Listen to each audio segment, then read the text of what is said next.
Come and sit down. Come and have a seat around the table of chat. That's everybody. You don't have to say anything if you don't want to. You can bring your vape along as well. It's absolutely fine. So my name is Mikey. This is Talkaoke. I'm actually from the other side of Queensbridge Road, but don't hold it against me. I'm from Suffolk. From Suffolk Estate, two blocks along.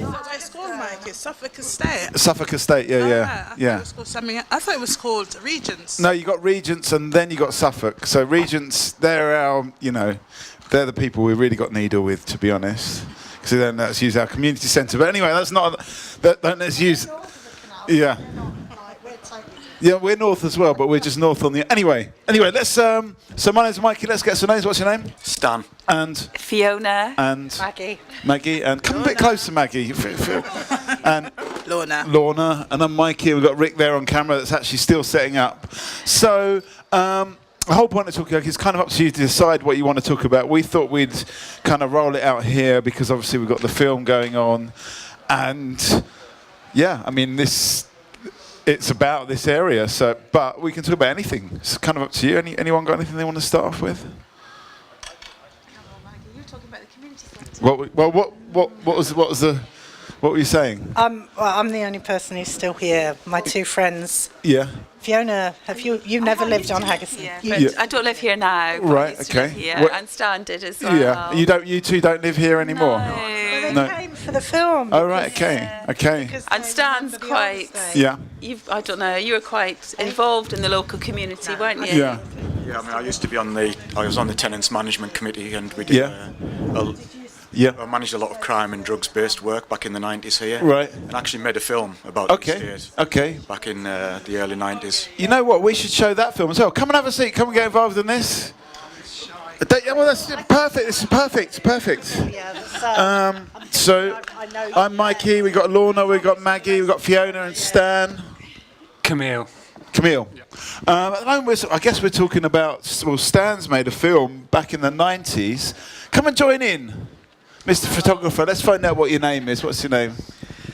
Jay, come and have a seat. So you made a film back in the 90s. Should we be showing this film together with... If I could have found a copy, it would have been great. I mean, I will maybe try and see if I can track down a copy. It's only on a VHS format. Right, it would be great to show it. I mean, What's the film about? What's the film called? What's it about? I think it was something... Haggerston was the main bit of the title. And it was a drugs prevention film because it was about a lot of drugs and crime problems on the estate back then. And it was a whole sort of like interviews with people who lived on the estate and worked around the estate. Some of the shopkeepers and just what they thought the issues were and what should be done about it. I mean, what do people think of things? I mean, they obviously have moved on. You don't have to be, you don't have to be a sociologist to work out that things have changed. But have they changed in a better way? Have we still got the same problems? Come and have a seat. Come and get involved in this. We've got Camille, we've got Lorna, we've got Maggie, we've got Fiona, we've got Stan, we've got Jay. And what's your name? Robin, and I'm Mikey, as you know. And then we're talking, I guess, Stan's made a film in the 90s. A lot of drugs going down there, a lot of crime. Has the area changed? Has it changed for the better? I think... Obviously, the area's changed, the flats have changed, but I still think that things change, but they stay the same, I mean, there's still drugs. Maybe there isn't that obvious who are doing the drugs, but there's drugs. And also, what's changed with the drugs is the type of drugs that's around, because like now it's about prescription drugs. Where people, using those prescription drugs and, they're taking those things, you know what I mean? And before, I think it was like mostly cocaine and crack. But now, you've got heroin. I suppose that's always has been, but maybe it's more prevalent now. And, so I think, things change, but they still stay the same. Has our attitude to drugs changed? Has anything about is it the same drugs? Is it different drugs? Is it still... It's the same but different, Fiona? I think it's different drugs, and I think attitudes have changed. And I think for young people these days, probably with social media, drugs are a very normal part of their lives. And I think as well, it used to be that the government used to do, harm minimisation, and they used to put out education and information for young people and adults, and that seems to have all gone. There isn't much information out there. There isn't much around safety, and it's probably why we're having sort of too many tragedies, I think. Okay. I do agree with that. There isn't that. It's like, people, they say things, but they don't actually do anything about it. It's like they expect things to be done without the resources, without the funds, and it can't possibly be. So they just leave the communities to just get on with it, really, when you can't, really. So there's maybe less funding compared to what there was before. I just saw there's a few people that have merged out here. This is Talkaoke, freeform talk show. At the moment, we're kind of talking about drugs, because Stan made a film about drug prevention in the 90s. Although the film may have gone down well, drugs have not been completely prevented. I just want to say about that was one of the reasons we made the film was that although there was a lot of problems on the estate, one of the reasons we were doing work here, and I lived here as well, was there was a lot of strengths. It was a really strong community. And a lot of people did sort of pull together, and a lot went on through the community centre. It was a real open sort of place that anybody could get access to. There was a lot of, had annual festivals, there was a lot of advice sessions, there was a lot of facilities. So, there was a lot of really good stuff that we built on to try and make the community sort of work. So, despite there being problems, there was a lot of strength as well, and openness, you mentioned. We've got another couple of new faces to the table. What's your name? Oh, no, you've just swatched her over here. Sorry. Just confused me, but what's your name? My name is Charles Gabula. Okay, so we got Robin, we got Camille, we got Lorna, Fiona, Stan, and Jay, and Mikey. Camille, were you going to say something? No. Well, I was just wondering, because I don't live around this area anymore, and because I'm not young anymore. And I was wondering who is doing the prescription drugs, or who they're being sold to. Is it like kids being sold drugs from people who get them on prescription, or I'm just off the scene, so I'm just. Well, I'm just sort of reading some of the things that's going on in terms of drugs, and when you hear, people talk about the different kind of drugs that's available now, so that's what I'm going for, really, painkillers and stuff like that, and prescription, and so people get addicted to it, and without actually knowing that these things are addictive, you know what I mean? So, that's what I'm sort of talking about, really. Couple of new faces table. What's your name? My name's Richard. And Ashley, I'm not going to do all the round names again. Hopefully you know by now. But so I guess we're talking about drugs. I mean, it's the same but different, says Lorna. I mean, is it the case that they're always going to be drugs, are always going to be part of our kind of world? Can we handle it better? There's also that question about the openness and the strength of the community. Does that still exist now? I mean, it's up to you. Where do you want to take this conversation? I think in terms of like the strength of the community and this whole area and the estate, because I was from the old estate, I felt that there was the strength of that community, you know what I mean? But because people have moved away and, the estate is knocked down and rebuilt, and then, we're trying to rebuild that community again, because obviously that community doesn't just build overnight, and that community was for years and years was there, and so people gathered strength from each other, and even when we were last on the estate, and we saw where there was a strength amongst the rest of us that was left, So, we have to come together to build that community back again. What do other people think? Come and get involved. There's spare seats, and what are the people? Is that community going to get rebuilt? What do we need to rebuild it if it is? Maggie, what's that? Not without a proper community centre. Yeah. The old community centre was a drop-in centre for people who lived on the estate. Yeah. It was there. It was open every day. Yeah. It was there. It was run by people who lived on the estate. It was run by people who understood the estate, and it was available for people who lived on the estate. The new community centre is not. Right. What's the problem with the new community centre? It's not a drop-in centre. It's not. It's a private centre where you have to book to do whatever it is. So if people come, they come for a particular reason, such as this film showing. Yeah. It's not a drop-in centre, and So it's not a centre. It's not that's there to spontaneous or service, casual. Yeah. Yeah, the people who live on the estate, like the old centre was. Okay. Robin, what was that?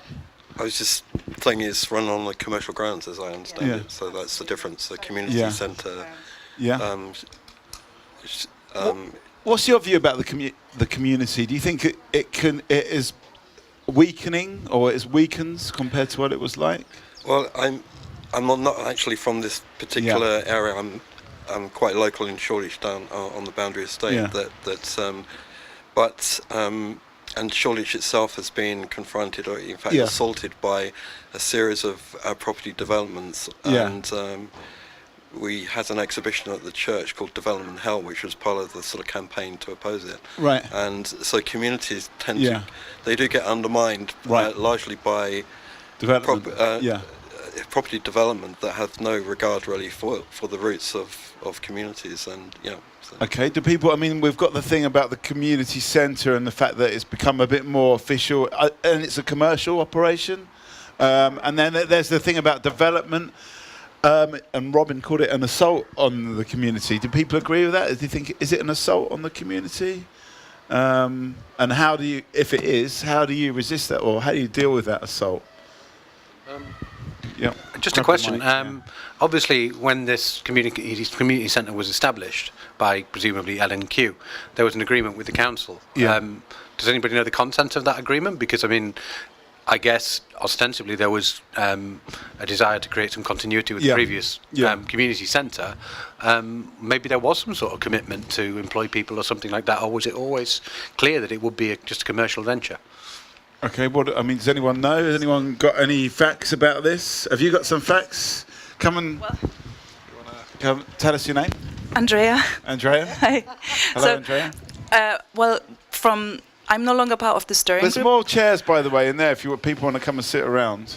We had the community centre that existed here before was open access. Anyone could walk in and everyone was welcome. Yeah. And it was welcoming. So when we had this new community centre, we wanted it welcoming, but it's not at this moment. And I think it's about having a vision, but also being allowed to do it, i.e. have the gates open, have stuff where people want to walk in.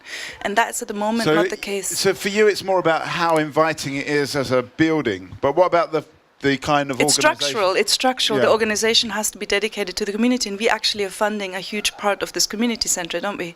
So we're funding it from our community fund, from the rents and from ground rents and all this stuff. Structure, It's not just the structure, it's the services. Right. There are no services in place for the local community, for the people who live on the estate. There's no services. What sort of services? There's no coffee morning. There's no, there's no coffee morning. There's no sort of drop-in. There's no sort of counselling or advice centre or anything that the old community centre provided. Right. Nothing like that. So think you could go there for advice. You could go for a coffee in the morning.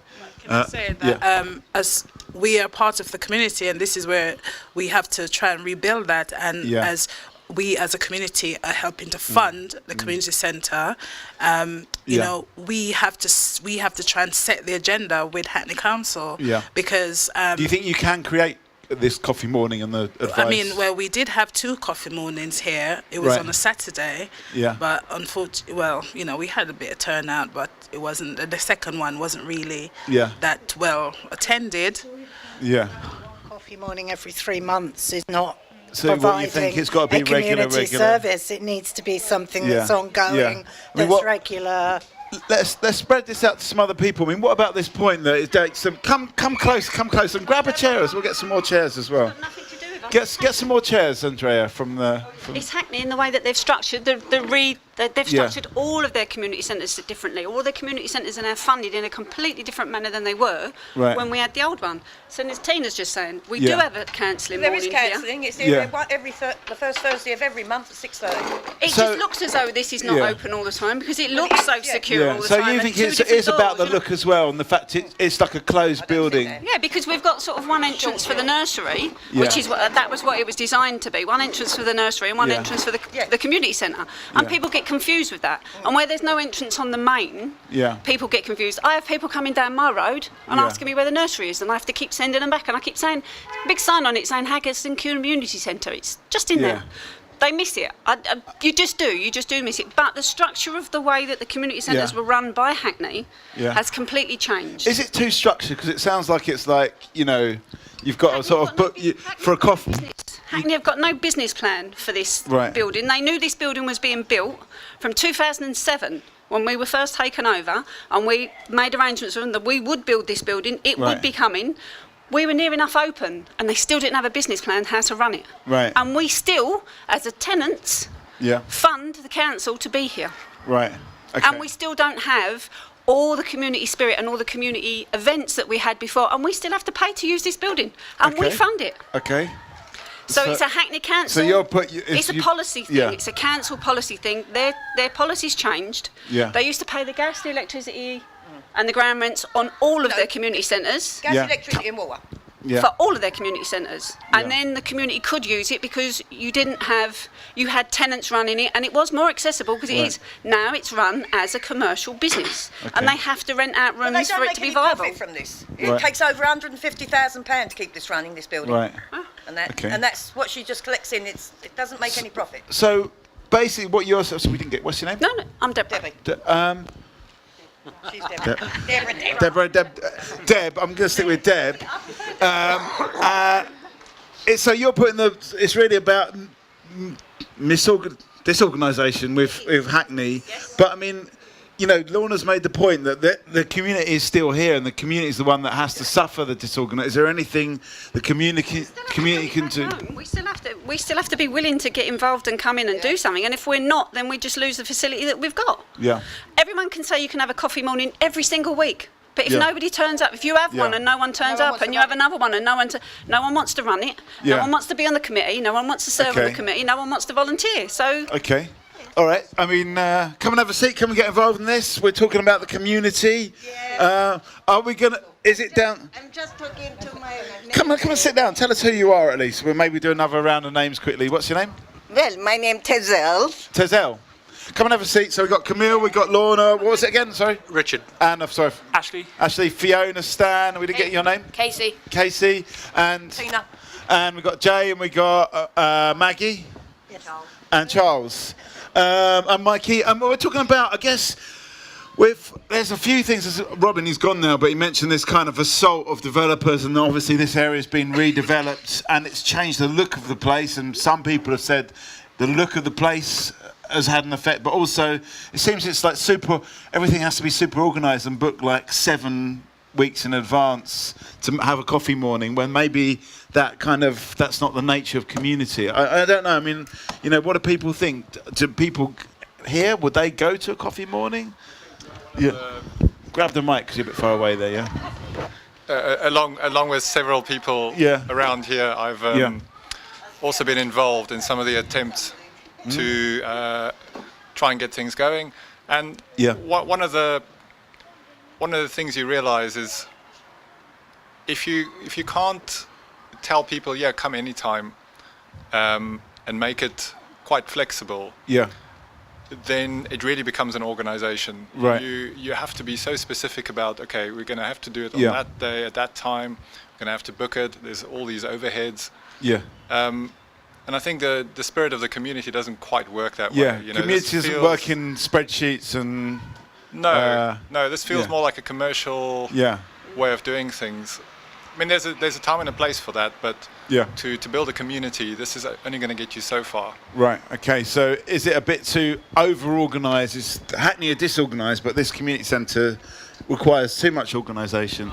I think someone mentioned about volunteers, and I've been volunteering to do something in this community centre from day one. Not only me, but there was another gentleman.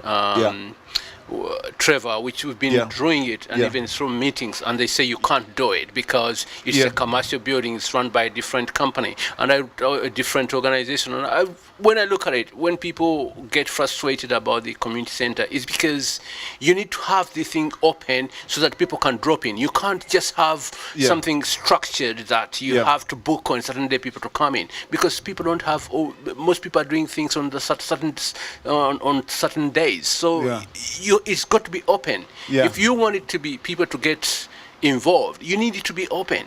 You can't tell you only Thursday. Come on, I'm working on Thursday. Why do I have to? I want to come on Sunday. I want to come on Saturday. And I'm happy to volunteer to open it on Saturday or on Sunday. I don't mind doing that. But so if everyone does a day and then we can keep it open, then maybe people will come and get the feeling that it's a place that's open for them.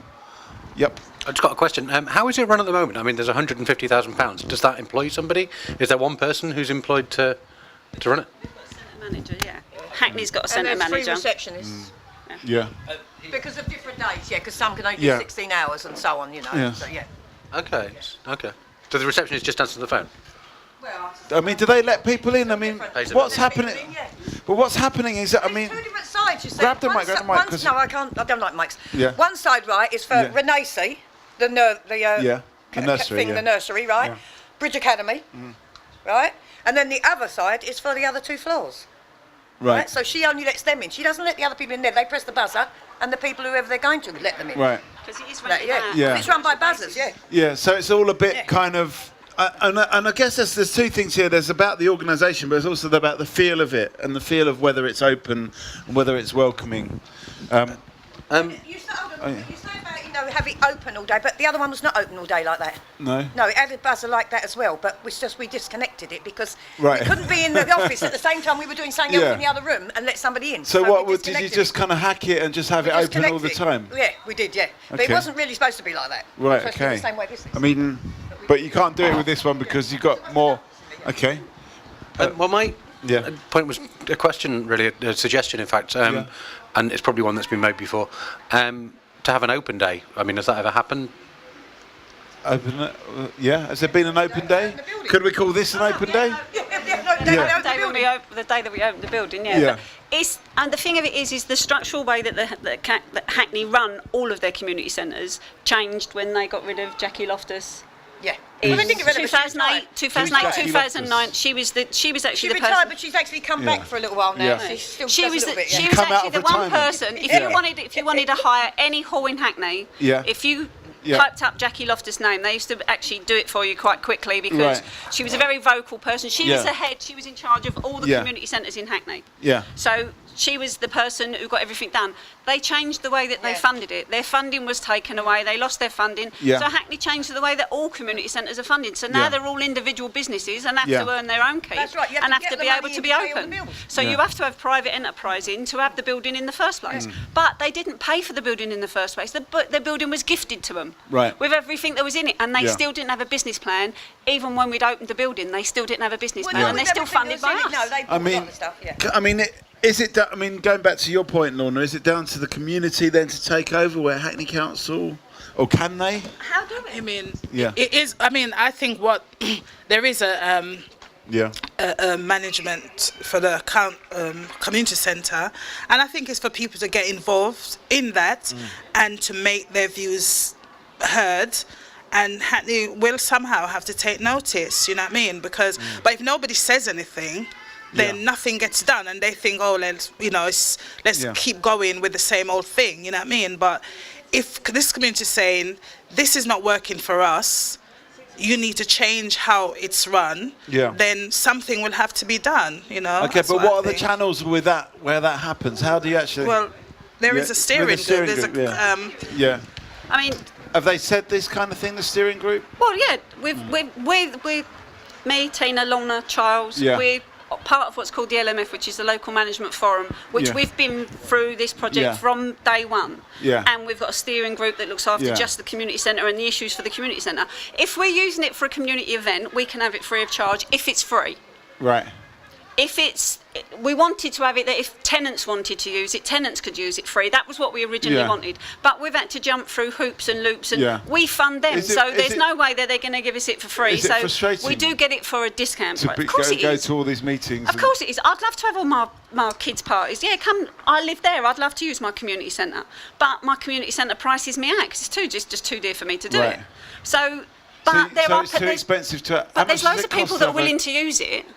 And it is used weekend by weekend for parties and what else. And it is tenants that use it, and it is outside influences that use it. But sometimes that becomes a problem for us as tenants with the parking and the noise and everything else. But when it was the old community centre, it didn't seem to be as. I don't know why it didn't. I don't know. They still moaned. Oh no, everyone's going to moan, and you're never going to stop people moaning. That's true. I mean, that's the world, isn't it? You can't stop that. But no, we've got a special thing in here now that you can only have the music so loud. Yeah, it costs £2,000 to put it in. Can I say, in terms of the music, that's where all community centres are going. Yeah. You know, if the music's turned up a little bit, then it kind of cuts out. So it's not just it's whether you're in Lambeth or Haringey or whichever one, you know. So yeah, and I mean parking everywhere now is an issue, you know. But I mean, okay, so so the issue is really the bureaucracy and the lack of it being open, and this Deb, you're saying that you can't have a kids' party there, but you can, but it's quite expensive to hire it out. For you to hire it, it's £50 an hour. Yeah. For me to hire it, it's £25 an hour. Right. Okay. So I'll go for a year if I need to hire it. Yeah. But saying that's only if it's available for me at that time, and somebody else hasn't privately booked it, I would get bumped backwards. We were trying to do it differently as a community group. We tried to make sure that all of our tenants got first dibs at it, but it's just not feasible in a business landscape. It has to generate that 150 grand a year just to pay the bills, and we still have to fund it. Yeah, it's interesting you use this term like the business landscape, because I think that's the world we live in these days. It's kind of all business. Because that was what happened with all their community centres. They were taken back from being a community centre and just based in a community and used for that and for everything community based. You went to the local community centre. I can remember paying £50 for an afternoon. Not in this one, but in one in Holly Street. You know, and it's the thing of it is once it become money making, once somebody realised that it was a drain on their finances. Their budget got cut and cut and cut. So their budget that they could spread about and could spend on that was no longer there. They had to find it from somewhere else. But okay, hang on a sec, Lorna, because we've got a new face at the table. What's your name? I'm Michael. Michael, we got. I'm not going to do the random name. I'm actually not in this particular neck of the woods at the moment. I am quite a lot, but that's because of friends and community and stuff like that. I actually live out in a place called Barnet, which is totally Toryland. It's a total nightmare. I mean, what they're doing there is just totally... So you think, compared to here, that's... Deconstructive. Everything they're doing is deconstructing anything that's to do with community, anything to do with proper sense of belonging. They're just isolating everybody that they can, including the NHS, by the way. They've sold off the Finchley Memorial Hospital, rebuilt something that was totally unnecessary for £32+ million, and then want to charge £1,000 for a tiny room for consultations per week. Therefore, half the hospital now is left totally empty. Meanwhile, all that money's been borrowed from the NHS properties, which they then have to actually, the people, the public, have to pay the interest on that money that we borrowed from them to get the whole particular scandalous idea off the ground in the first place. And that is being repeated in every community centre throughout the land. That's what's actually going on. It's a complete rip-off. We're being ripped off from the very things that we built with our own hands, the working community. Okay, I mean that's I guess the wider picture, and it kind of puts it into perspective what's going on here, that actually it's even worse in places like Barnet. Even worse. And it is about this kind of business, and when we say business, I mean really we're talking about people, I suppose, making money from these kind of finance deals or whatever. Totally. It's about stockbrokers. It's about money lenders. And it's about money makers. It's about profit mongers. It's about greed. That's what it's about. It's got nothing to do with helping anybody. It's an ethos where anybody who doesn't actually want to be greedy is wrong. And anyone who's vaguely Corbynista is some sort of Marxist communist who's trying to destroy the world because you care for other people. Hello. Okay, let me bring Fiona in on this. Yeah. I was just going to say something about volunteering, and in my experience, trying to get volunteers, quite often people are they really want to volunteer, but they're quite shy or reticent. Yeah. And sometimes if they just see a poster, they won't turn up. But it might be take a neighbour or a friend to say, do you want to come to this group? Do you want to come and volunteer? Because there might be lots of people sitting at home who would love to even come here today, but they don't want to come on their own, or they're a little bit shy. So there's just something about volunteering and how you get more people involved. I would say, really. I mean, just to sort of go on Michael's point about, the wider picture of, the world, I guess the country that we live in now. And I don't know if people would disagree with that analysis or not. Yeah. I would say... grab the mic, There's maybe a sort of deeper look necessary in a variety of things. So if you go back in time, what was the centre of the community? It was the church. Yeah. And then at some point became the pub. Or maybe those two things overlapped and it was different kinds of people who... Yeah. But either way, there were always something for the community somewhere. Yeah. The role of the church has diminished dramatically. The role of the pub is still there, but actually since the recession, the role of the pub has also diminished a little bit. Yeah. Some people might say it's a good thing, but at least there was a place where you could always go to. It was always open. And you could always go on your own. You make new friends, you make friends. Yeah. People get to know each other there. Libraries. Okay, so I mean,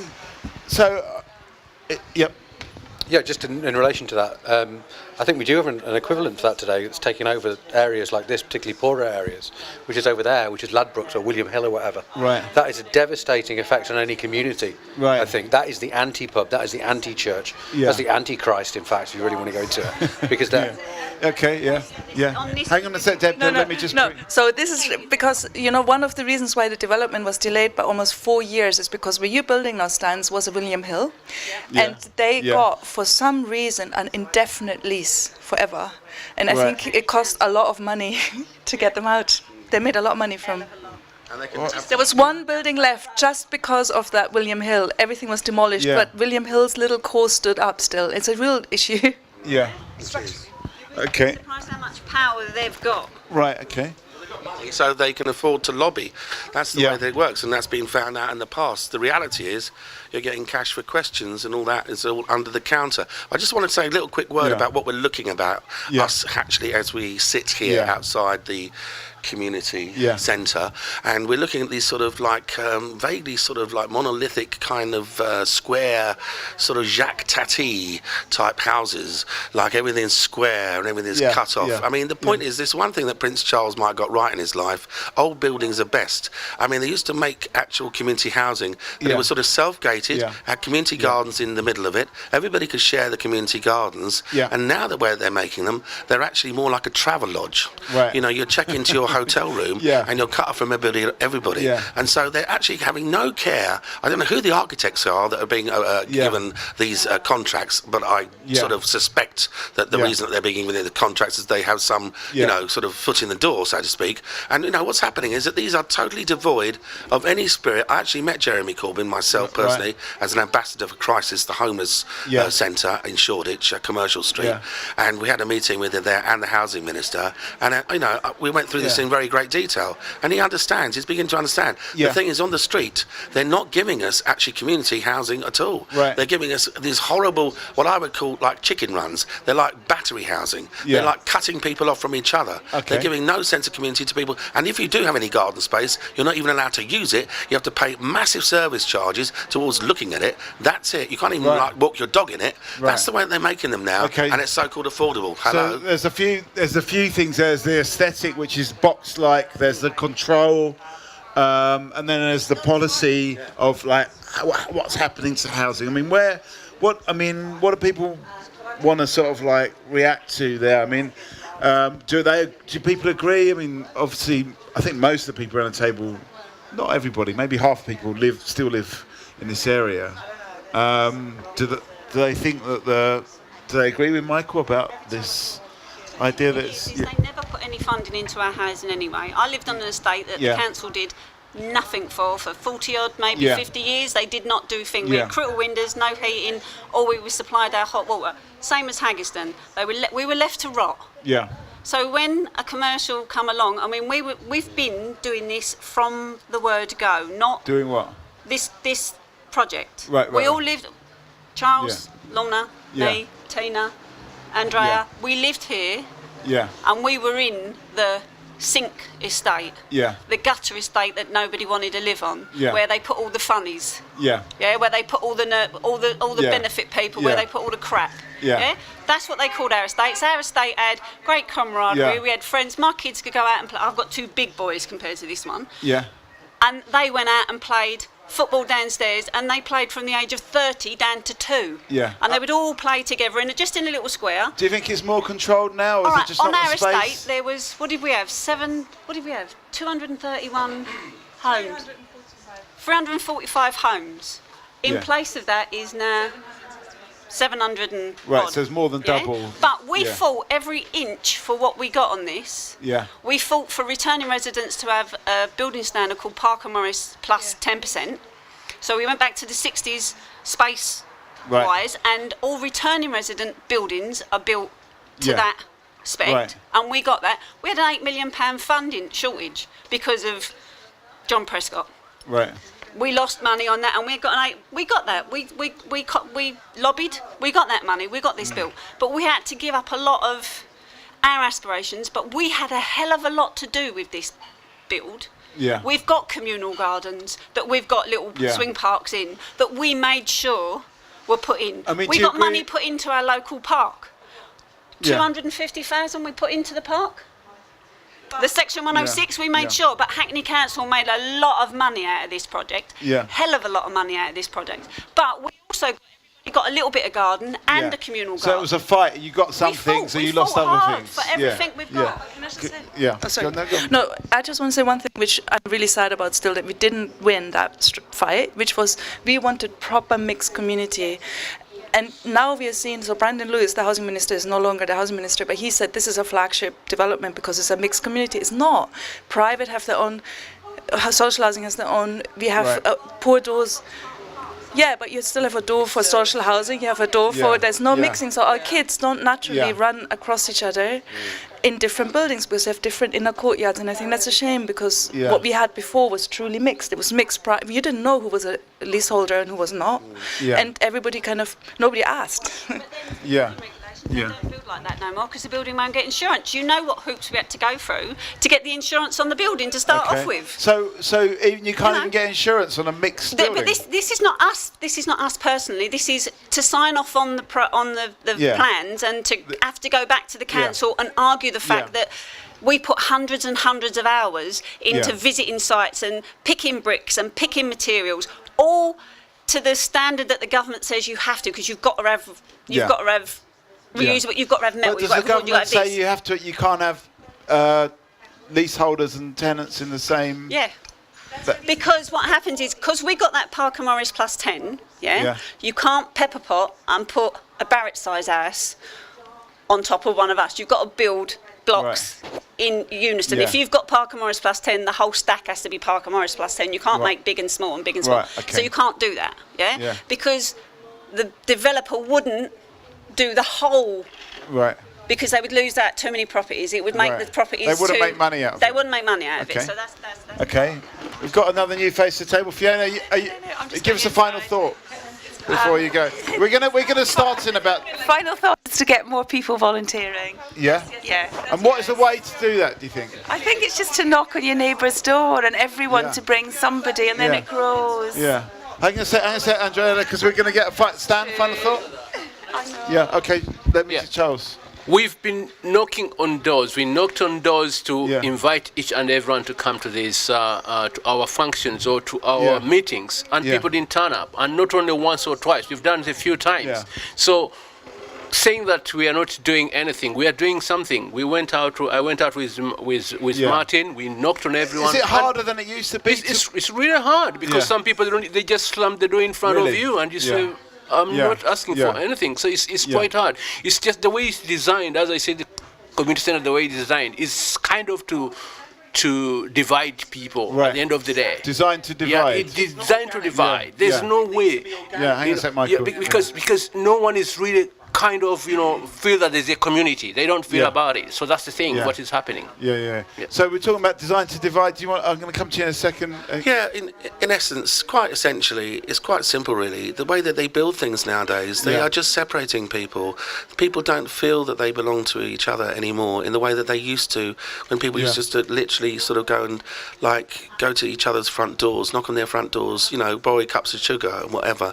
That society has been killed. It's been killed but successive governments, to be honest. Well, to be honest, the horse has rather bolted. We've been sold down the river. And to reverse the process, I mean, the people here have fought very, very hard just to have some sense of community. But the way that the architects, the way the Quangos run, which are government actually linked corporate powers, I'm not trying to be conspiracy here, it's an absolute fact. Anyone can look it up. You can Google it any second you like. So you think there's a deliberate policy to divide people? Absolutely. Okay. We can control them a lot better if they're divided. Okay. Yeah, I mean, I agree with a great deal of what you say, but I think that battle between community interests and private interests is one that we can't give up. And I really admire the work of people over the last few years. I'm a relative newcomer here, but I'm becoming aware of the amount of work that's gone in to get what we have. I think there is, though, a question of information. I mean, yes, certainly because of the kind of atomised society that we live in, people don't appreciate having their doorbells rung or whatever. However, I mean, I only found out about this today because I popped into the chemist across the road.